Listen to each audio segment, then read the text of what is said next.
Hello, boys and girls. I am going to be reading Chapter 5 of The World According to Humphrey. And the title of this chapter is called Plans Are Hatched. When Mr. Morales went into the kitchen to get a glass of water, I carefully opened the lock that doesn't lock and slipped out of my cage. I leaned over the chair, then scampered down to the floor and hid in the corner behind the long curtains. Mr. Morales returned and sat down again. The children were still thumping and bumping and were now screaming and screeching as well. Say, Humphrey, maybe you need some water too, he said and leaned towards my cage. Mr. Morales gasped when he saw that it was empty. Humphrey, where did you go? Oh, I should have known you'd escape. I'd run away from those kids if I could too. But do me a favor, Humphrey. Please come out. In a panic, he darted around the room. The kids in room 26 will hate me if I lose you, he said. I felt sorry for Mr. Morale, so I scratched around a little. There you are, he said, bending down to look at me.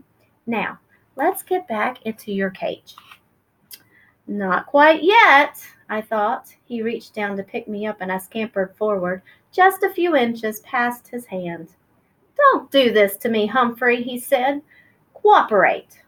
But I wasn't doing anything to him. I was doing something for him. Work with me, he said, but this time to himself. Maybe. Hey, that's it. He looked down at me. With your help, Humphrey. Miss Morales really swung into action then. He raced upstairs. The thumping and the bumping stopped. When he raced back downstairs, Willie and Brenda were with him.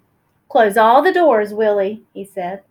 But, Dad, Willie whined. Close them, his father repeated firmly. Now. Willie closed all the doors. You two scared poor Humphrey with all your screaming and poking and thumping.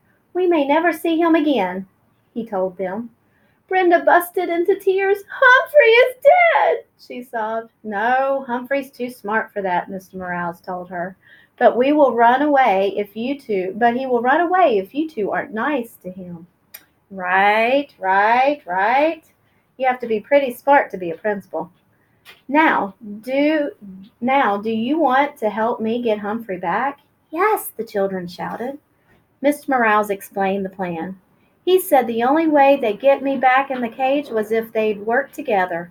And they could only work together if they listened to him. I mean, really listened. They were listening now, and they kept listening too. But he told them the most important thing they could do was to be quiet. So they were quiet. I'm pretty sure he's still in the room. Our job is to lure him back into his cage, Miss Morales whispered. He put my cage in the middle of the floor.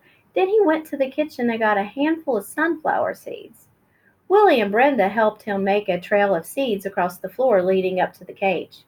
Good, said Mr. Morales. Now we have to be very, very quiet and wait for Humphrey to pick up the seeds. But if you say anything or even move, you might scare him. Well, be quiet, Dad, said Willie. Brenda agreed. They all sat on the sofa. Do you think it will work? Willie whispered. Of course, Brenda answered. Dad is smart. Well, he's not the only one. I waited for a while. After all, the Morales children needed all the practice staying quiet they could get. When Willie got restless, I started skittering along the floor. I hear him, said Brenda. Shh, said Willie. I waited a few more seconds, then scrambled off of the corner and grabbed the closest seed. I could hear loud gasps from the children, but I pretended not to notice. I scurried towards the second seed. This plan Mr. Morales and I came up with was tasty, tasty, tasty. I could almost feel 3 pairs of eyes fixed on me, but I ignored them. I grabbed up the third and the fourth seeds, hid them in my cheek pouch, then stopped right outside the open door of my cage. Inside, Mr. Morales had left a lovely pile of sunflower seeds. It was nice to be free, but my cage was home after all. Besides, until the day somebody fixes the lock that doesn't lock, I can get out whenever I want." The kids were still quiet, so I made a run for the cage. Mr. Morales quickly closed the door and the children began to cheer. "We did it!" said Brenda. "Dad's the smartest man in the world," said Willie. "Hey, you kids, helped. When we cooperate and work together, we make a pretty good team," Mr. Morales told them.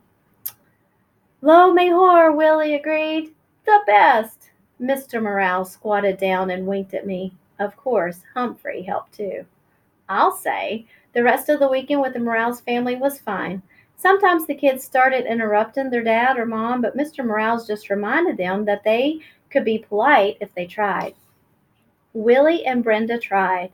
Mrs. Morales sold a house. It turns out that selling other people's houses is her job. So they celebrated with pizza and ice cream. Brenda learned to hold me gently. Willie even cleaned the poo out of my cage, which I really appreciated. Life is good, I thought, as Mr. Morales drove me back to school Monday morning. Then I remembered Mrs. Brisbane and how she'd said I was a troublemaker and she was going to get rid of me. "Humphrey, you're a true friend," said Mr. Morales as he carried my cage back into room 26. "I'll never forget what you did for me." As soon as class started on Monday, Heidi's mom came into the classroom and explained to everyone about taking me home on the weekends.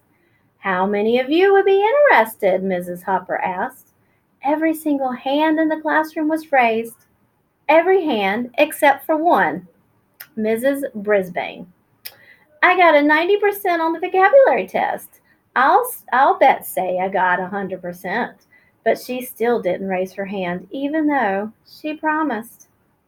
And Aldo talked more and more every night. On Tuesday night, he leaned in close and asked, "Humphrey, don't you ever wish you had a girlfriend?" Like most hamsters, I'm pretty sure much of us are much of a loner, so I really hadn't thought about it before. "Not sure," I squeaked. "I would like one," said Aldo. "A real nice girlfriend." I felt so sorry for Aldo. I squeaked extra loud when he performed his broom balancing act for me. I was still thinking about him on Wednesday. After everyone had left, while there was still light coming in the window, I meandered outside the cage to help myself to any mealworms that Heidi might have left behind when she fed me earlier in that day. The table was covered with newspaper, and while I nibbled, I browsed the news. All of life was there on the pages of the newspaper. Births and deaths, loss of pets. Oh, sad, sad, sad. Funny jokes, good news, and bad news. Then there were the ads. My, there were so many stores, not just Petorama, but Shoeorama and Foodorama and Books Galore and Wide World of Tools. And there were other ads too. One in particular caught my eye that afternoon. It read, "Work nights? Lonely? Want to meet others who work nights? The Moonlighters Club. For people who work at night, meetings are held during the day on weekdays. Hikes and outings to restaurants, parks, plays, movies, and much more." There was a name and a phone number at the end. I could hardly believe it. This was exactly what Aldo needed. I could already see him smiling and happy, going to parks and plays with the Moonlighters Club and having a girlfriend. But how could I get Aldo to read this ad? He's probably just going to throw it away. Still, if I cut it out and left it in a place where he couldn't miss it, well, maybe. Hamsters can't do scissors, but we have nifty teeth. It took me a while to nibble the whole ad out neatly, but I did a pretty good job. Then I stood the clipping up against my cage. Otto couldn't help but to see it if he looked at me, which he always did. That evening I was more anxious than usual for Otto to arrive. When I turned on the lights, I squeaked, "Hello!" right away. "Greetings to you, my little friend," said Otto as he pushed his card into the room. "You sound like you have something on your mind."